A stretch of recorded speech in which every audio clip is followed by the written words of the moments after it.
Hello, this is Shambhavi. Welcome to Satsang. Satsang is an ancient spiritual practice from India. It means being in reality together. I give Satsang live every Wednesday and Sunday night in Portland, Maine. This Dharma talk was recorded during one of our Wednesday night gatherings. Please visit jayakula.org to learn more about the teachings. You can find video satsangs on Jayakula's YouTube channel, and my books are all available on Amazon.com. Much love to you, wherever and however you are.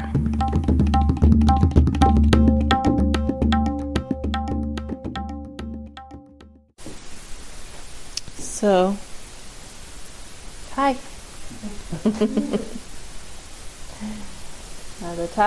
The announced topic is working with karmic obstruction.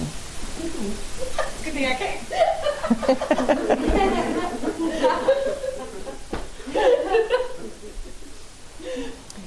And for those of you that are new to this, the Dharma talks are a little bit more philosophical than the satsang and some of the other things we get together and do. So, I hope you enjoy. So, we've talked a lot about what karma is, and if you've been around for a while, you've heard me say that karma is patterns of consciousness and energy moving through time. Well, that sounds pretty innocuous. But we all know what it feels like to try to change even a small habit of body, speech, or mind. It's not that easy. So what makes karmic patterning something other than just fun is attachment.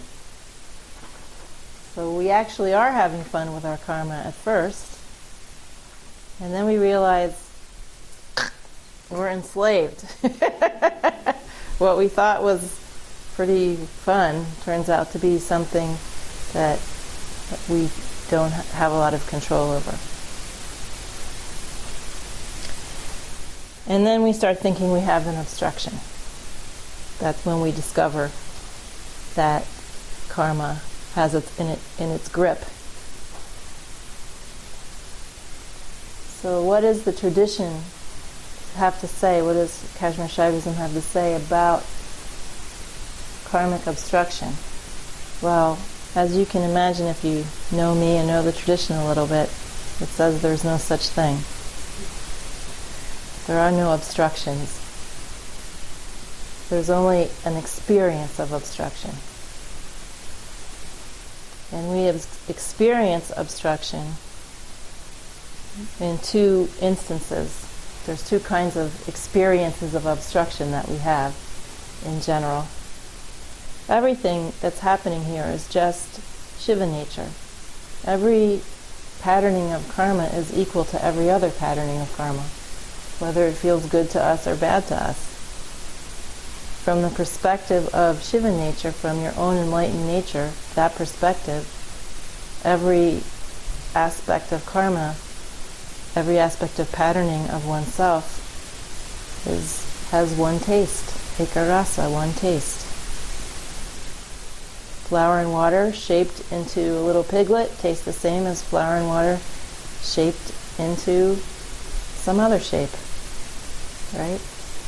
Just different artistic designs.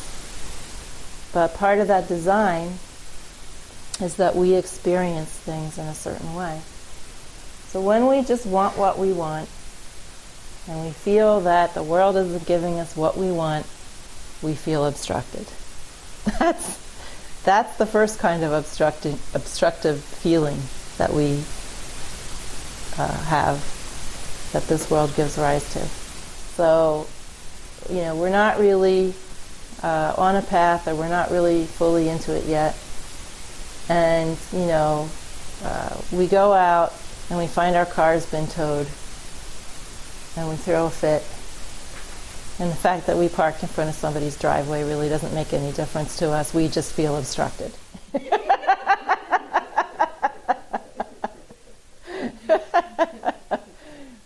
like all karma, we actually made that situation.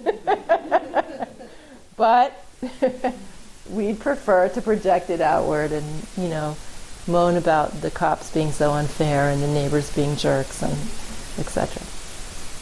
So that's one kind of obstruction. We just want what we want. Somebody we want to be friends with doesn't want to be friends with us. And we feel that's terrible. Those kind of obstructions, we don't get the job that we wanted. Those kind of obstructions, our reaction to them is really limited when we react that way to those kind of obstructions. The other kind of feeling of obstruction arises when we are engaged in a process of spiritual unfolding. And that feeling of obstruction we call resistance. Resistance is actually a very positive sign for practitioners. If I have some habits, some compulsive habits, and I'm just like, woohoo! Why do you look at me when you say that? You gave me the idea. I steal all my material from my students. We have no experience of resistance because we're just going along with the pattern that we established through many, many choices that we've made over time. Keep making the same choice and you sort of wear a groove in space and time. And then what was a choice starts to feel like you're just being pulled along. The little cart of your self-image is just going along in this groove very merrily along.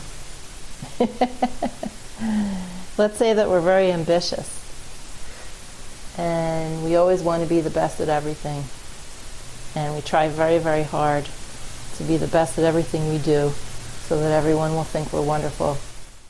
And then, somebody like me comes along and tells you about Titan realm fixation, and you start to notice how exhausting your behavior is, and you start to notice the hum of anxiety underneath your behavior.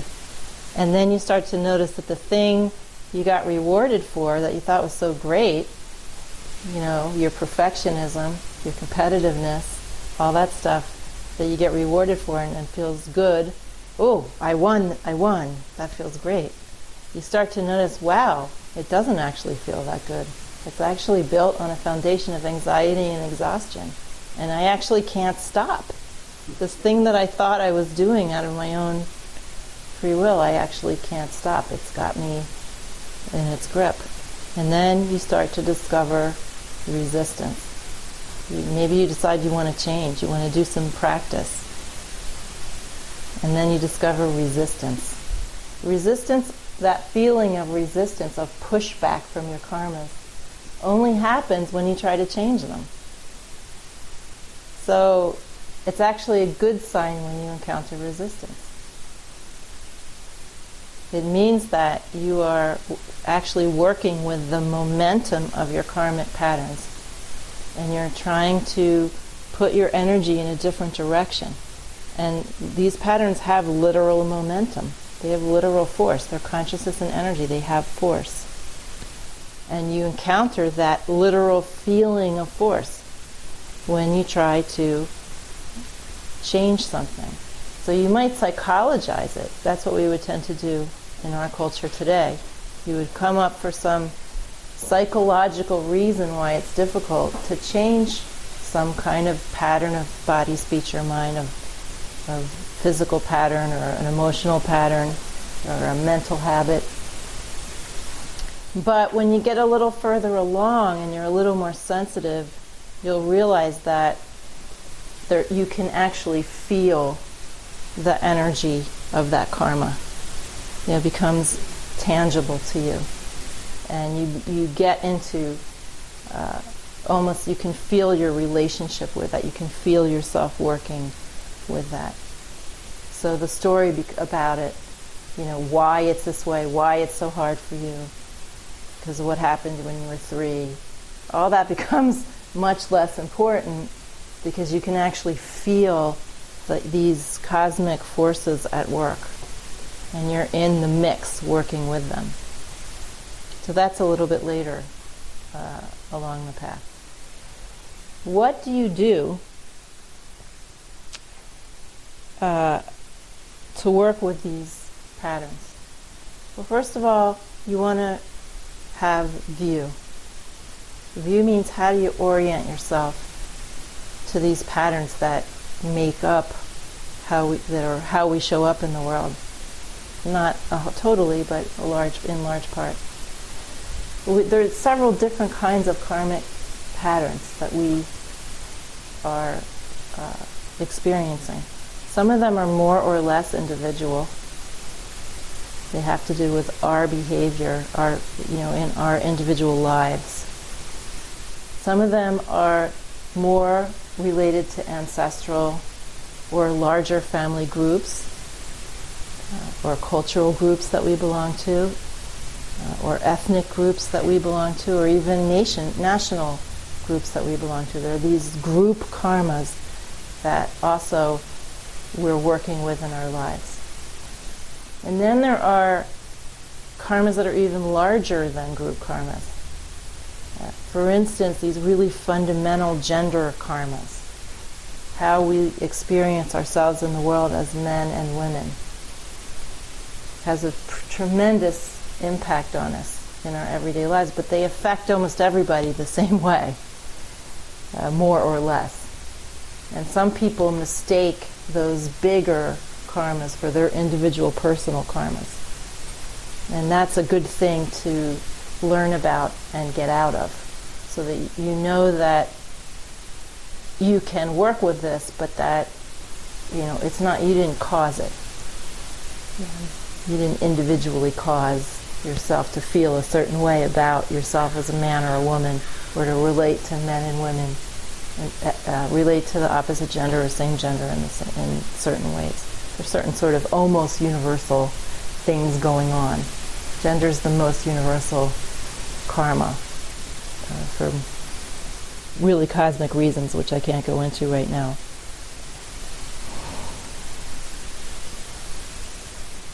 So,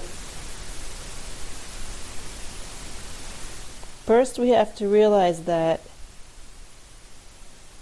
when we have a feeling of obstruction, this is called a view teaching.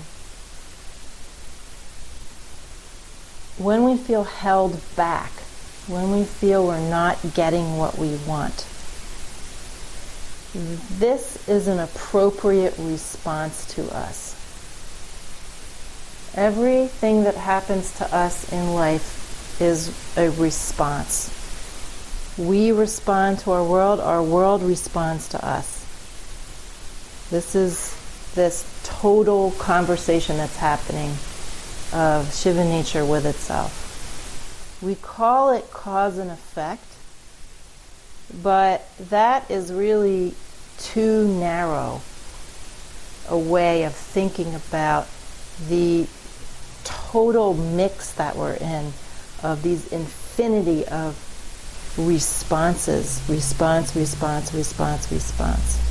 One continuous world, one continuous reality in a state of responsiveness to itself. Everything that happens, including the obstructions, is, as the tradition teaches, perfect from the beginning. Everything is God. Everything is consciousness and energy. Everything is Shiva nature, or Buddha nature, or Christ consciousness, whatever you want to call it. Unconditioned reality. It doesn't really matter what you call it. Everything is that. Anandamaya said, everything is that. And everything is absolutely perfectly appropriate. Now this manifest life that we're in has at its core an experience of waking up. The game, or the lila is the Sanskrit word, that Shiva nature is playing, is this game of waking up. And everything that happens here is moving towards that. waking up. So when we feel obstructed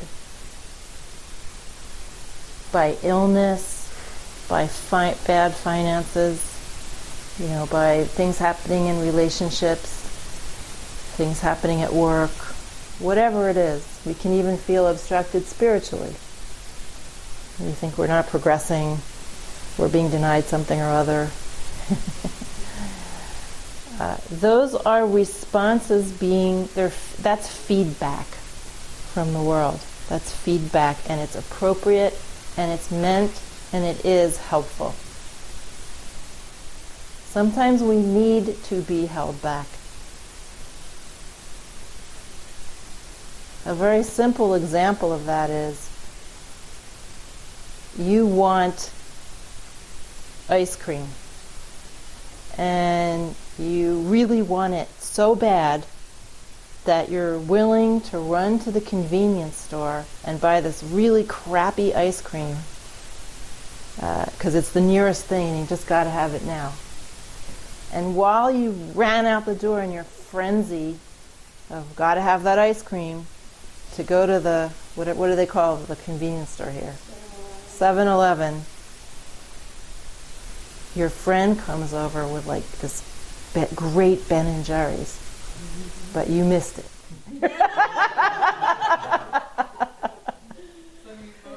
Huh? Then you eat both, right. Then you get sick and then you get obstructed in a different way. So oftentimes obstructions are happening to help us surf the ups and downs of reality so that we have more opportunity to realize. So that we're not always operating on autopilot with our anxieties. Sometimes obstructions are happening to help us develop clarity. Sometimes we need to just fall apart in order to gain wisdom. Anything that happens to us can be used that way and is meant to be used that way, whether we use it that way or not. We're never, ever, ever being punished. See, the problem with cause and effect is that people then think, oh, I did something bad, so the effect is something bad happens to me.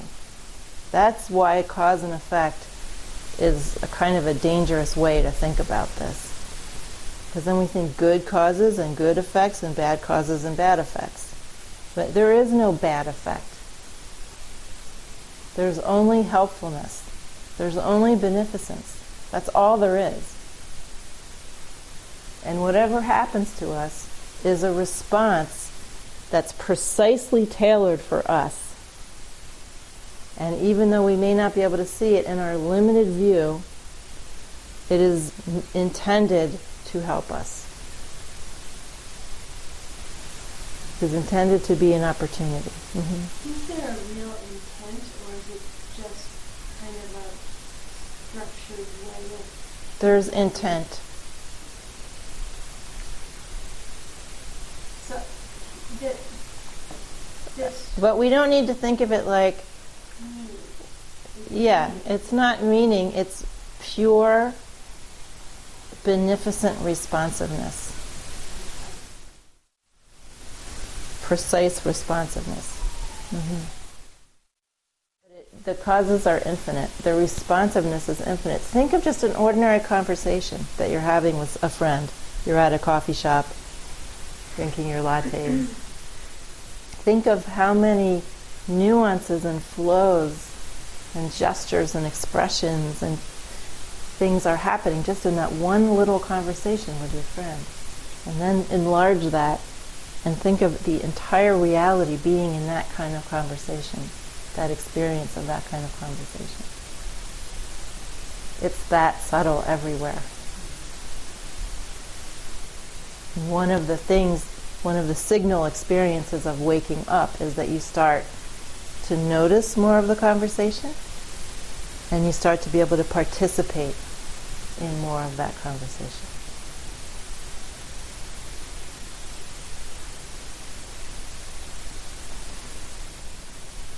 Karma is an experience that we have while we're living with an experience of linear time. Something happens, something else happens. That's an experience of linear time. When you're totally awakened, you're not living in linear time. And this is when you step out of karma. You step out of this. There's no need anymore to have that kind of guidance. You've awoken. And then you're one who plays in this world rather than suffers in it. But you can have momentary experiences of that even, as a moderately beginning practitioner. Ma called this the supreme moment. She said all you really have to do is grab that supreme moment. That moment, the timeless moment.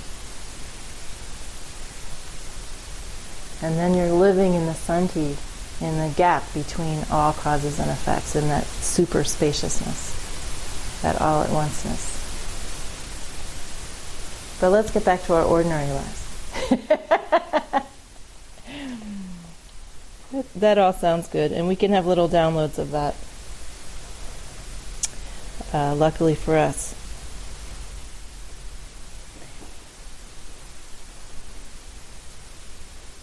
So how do we start to work with this experience of being responded to, aka our karma, when we're just beginning our practice or in the middle stages of our practice, just trying to work with our excitement, our enthusiasms and our disappointments, our sorrows and our joys. Well, in this tradition we always start with the most direct route first. And then if you can't digest that, then we move down to more and more concrete ways of working with things. So the most direct way to work with karma is to understand that everything falls away in due time. Any habit, any karmic patterning that's unnecessary for your life here, any attachment to those patterns falls away in due time. You do not have to confront your habitual responses head on. You don't have to do battle with them. All you need to do is do your practice and relax.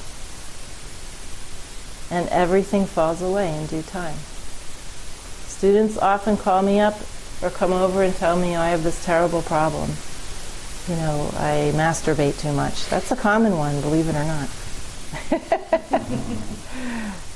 Or I can't stop smoking or something, or I'm angry all the time, or whatever it is. And the real answer is don't worry. You're doing your practice, you just do your practice. Follow the simple precepts of your tradition and do your practice. That's all you really need to do. Take refuge in the teachings, which is the same as taking refuge in your own nature. So that's really the direct way, realizing that everything is fine. And you're not doing it with the attitude that you're waiting for your problems to go away. I have a question about marijuana then, because you were like, don't do it if you're smoking hot. That's a precept, because you can't benefit from the practice if you're high. Okay, so how can you answer that? The answer is that if you're not ready to not be high doing the practice, you need to do a different kind of a practice, not this one. Mm-hmm. Mm-hmm.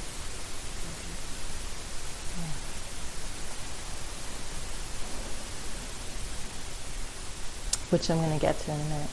Okay? So that brings up a good point. Although this kind of tradition does have something for everybody. I mean, everybody benefits from doing dinacharya, from learning about Ayurveda, from learning some simple, natural ways of living in the world. But not everybody is ready to start doing a direct realization seated practice. Not everybody is. Or to be in the world with a direct realization point of view and be working with that. So there are other kinds of practices that are good for people who just aren't at that point yet. And there's absolutely no problem with that.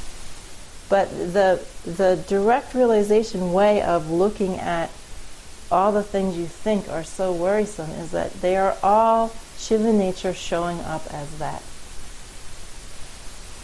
Yes, you're exhibiting compulsive behavior. That's the nature of karma. It compulsively repeats itself. But that is an experience of Shiva nature. You do want to relax that so you can know more of your real nature. That's a life process. You desire that. That's normal and natural. But you don't need to beat yourself up about it. You don't need to keep reinforcing that you have a problem. There's really no problem. Everything really will be okay, and everything already is okay. Just the way it is. And the life process is that you will self-realize. You will practice. You will eventually relax those fixations. If you are at a moment in time, the particular way you're showing up, when you want to do it now, then you'll do it. If you're at a moment in time where you have what Ma calls a desperate eagerness to know who you are, then you'll do that. People who have a desperate eagerness to learn their real nature are prime candidates for this tradition. Because having that desperate eagerness helps you to really surrender all of your concepts about yourself, including your concept that there's something wrong with you.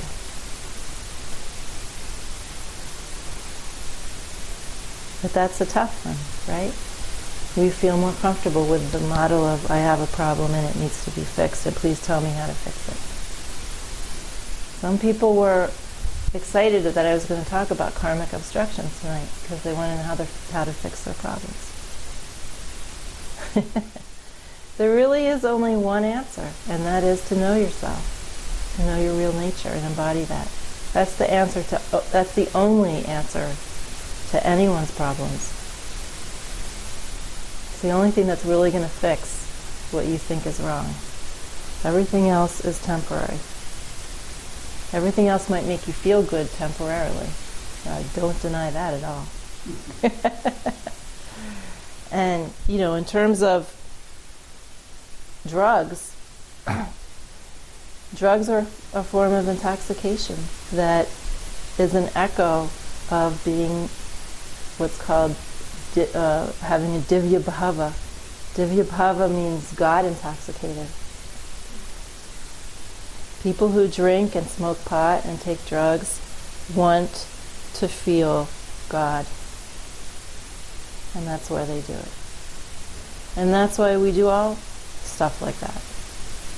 We want to feel connected, we want to know ourselves, we want to feel God.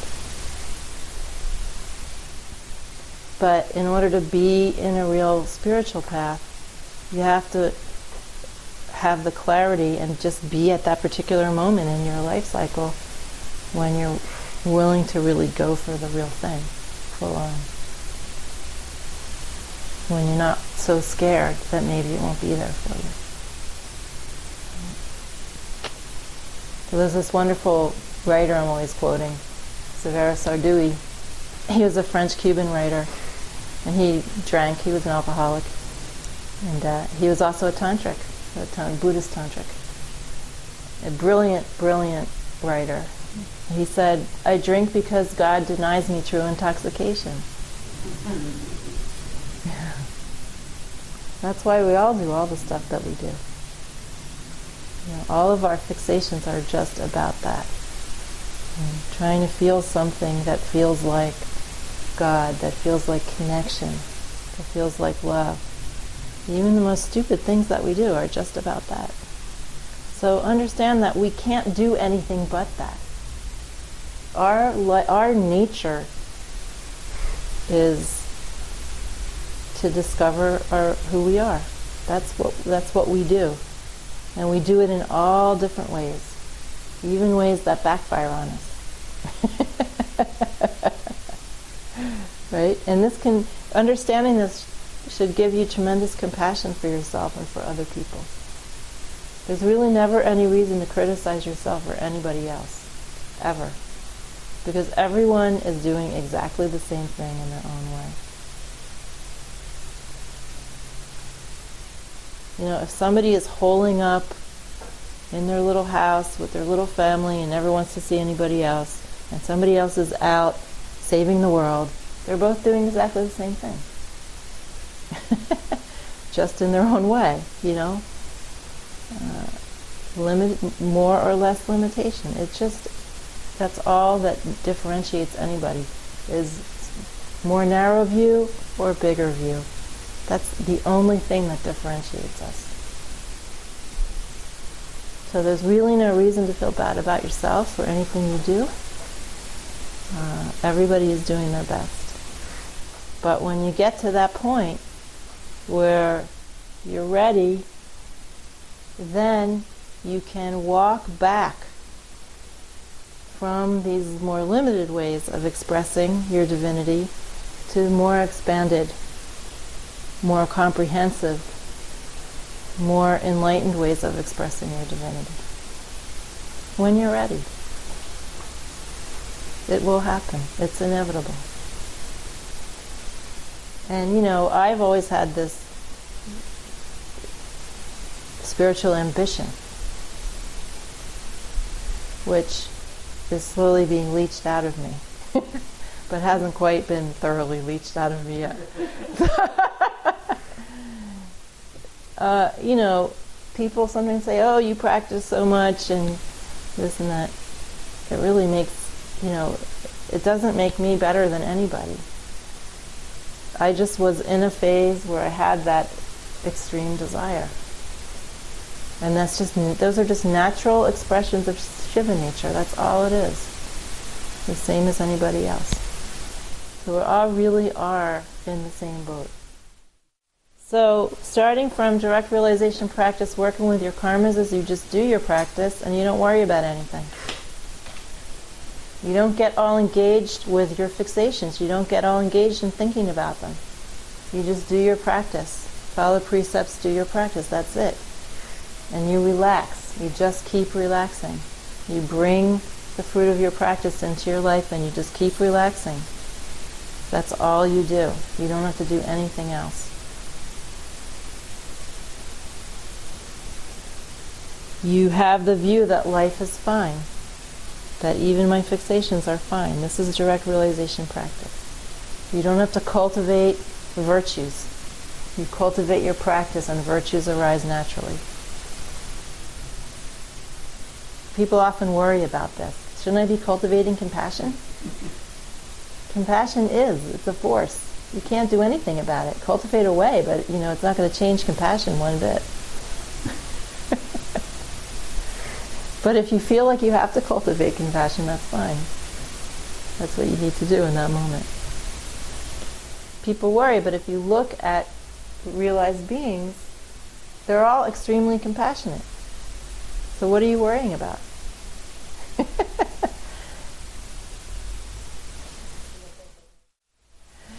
I certainly try, when I feel tensions arising, to relax them. I use my practice to relax my tension. That's all I do.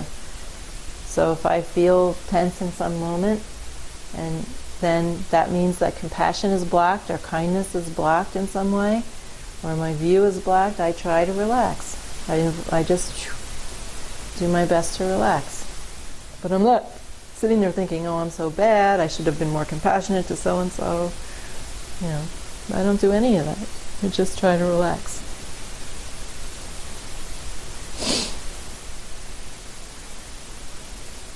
So we understand we're getting the appropriate response to our actions, and so we have absolutely no sense of ever being a victim of anything.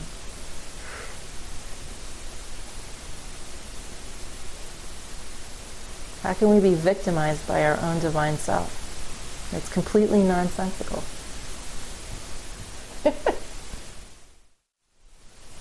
So, the little tagline I like for this kind of practice is, don't fight the tigers.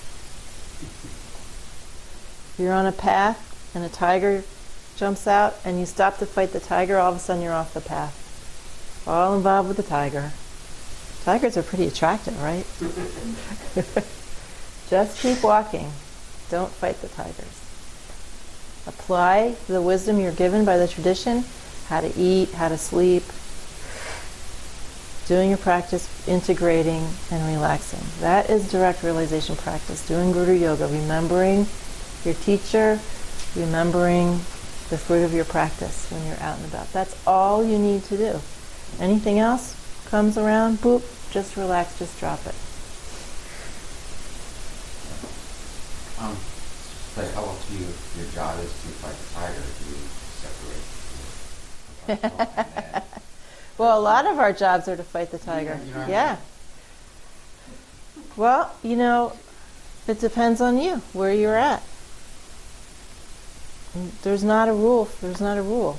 Everyone has a unique dimension. We're all in this together, but we all have a very unique configuration.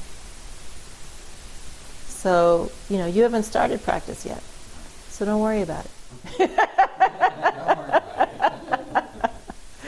You see what happens. I used to be a professor. Everybody in academia is fighting tigers all the time. I left. That was just me. That might not be you. This might not be your practice. So, don't worry about it. Just keep coming and see how it goes. And just absorb. So, the other thing that everyone can do, and I'm going to talk about what happens when we're not quite there with the direct realization practice, but there's something that everybody can do to help smooth the way for themselves and their ancestors. And that is just to be basically kind. Basic, ordinary, everyday kindness is the universal medicine for just about anything. If you never do any spiritual practice in your whole life and you're just kind to people, that's a life well lived. That is a life beautifully lived. Kindness means you're not going to lay trips on anybody. You wake up crabby in the morning, you're not going to go project it onto somebody else. You just basically recognize that everyone has their stuff. And you just be kind. That's it. Kindness to the people around you, kindness to yourself. First of all, you can't be kind to anybody if you're not kind to yourself. Not beating up on yourself, taking good care of yourself. Just basic, simple gentleness towards yourself and other people. That's another way of saying kindness.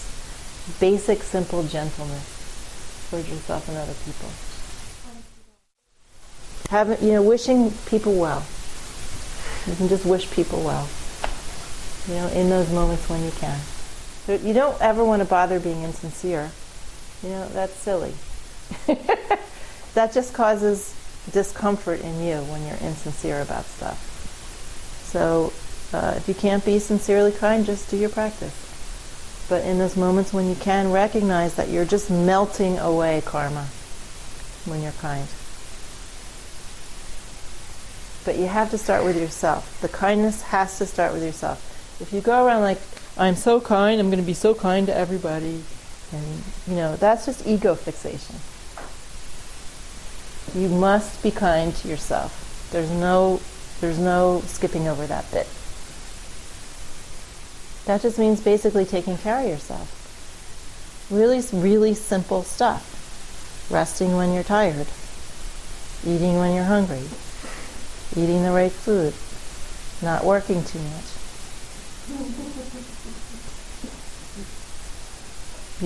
Living in a human way, a very simple human way, and treating other people in a very simple human way. Somebody needs help, you can offer it. You're in the right spot, do it. That stuff is worth gold.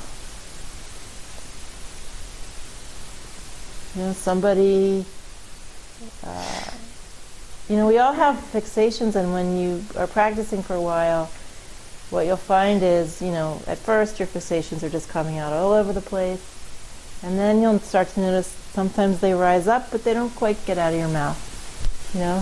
They just rise up, and then they subside. That'll start happening more and more. And then maybe it'll just be a little impulse, but it won't even really get that far. And then it'll become more and more of an echo. But let's say somebody comes along and does something that usually triggers one of your favorite fixations. You're going to be competitive, right? And you see somebody's really worked up, and they're coming at you, and then you just can relax, and then you can just be kind to that person, instead of meeting them on the level of fixation. They don't have to force it, though. And if you don't succeed sometimes, that's fine too. So that you just have in your mind that when you can be kind, just do it. When you can be kind to yourself, just do that. Ancestor puja is a great way to do that, to cultivate a feeling of kindness towards those that brought you here. So that's for everybody. So some of us can't do direct realization practice right away. We can't just do our practice and relax, because our definition of life is that it's a struggle. And there's specific ways that we need to practice when we have the attitude that life is hard and life is a struggle. And if a student comes along who's like that, and frankly I was one of those students, then that person needs to do a lot of hard practice and pretend that they're fighting their tigers until they give up. So there's some people that need to do have an attitude for a while that they're beating their obstructions. They're doing these very strong things to beat their karma, get the better of it. And a smart teacher will play along with that until it burns itself out. So that's kind of, when someone has a basically very aggressive approach towards life. The other thing is when people are very fearful. When people are very fearful, they need much more structure than just the teacher saying, just do your practice and relax. They need to have many more precepts. Taking vows is something that's comforting when you are very fearful. Doing ritual, doing something very tangible, is often, people who are very fearful really gravitate towards ritual as a primary form of their practice. If people are really fearful, they might have to go to a monastery or an ashram and live. That's not the only reason people go to those kinds of places, but a large number of people who go to those places are there because they really need to be protected in order to relax enough to realize. So there's all kinds of practices that can create a more regimented crucible for people who need one. A direct realization practice tends to be the most open crucible. First of all, you get this huge view, and a lot of people are like, "Whoa!" Just hearing the view. The main thing is, though, that the principle is the same. Whether you have a highly regimented practice, or you're in an ashram, or you're, really like duking it out with your fixations, doing your hardcore practice, or whether you're just doing your relaxing, learning how to integrate the fruit in every day and just relaxing. It's all about relaxing. Whatever anybody does, it's just so you can relax. So you can relax your fear, so you can relax your aggression, just so you can relax. Whatever you need to relax, that's what you should get.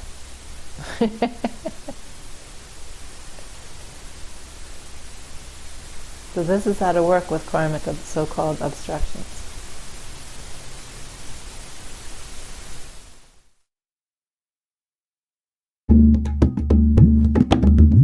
Jayakula is a nonprofit community offering opportunities to learn and practice in the direct realization traditions of Trika Shaivism and Dzogchen.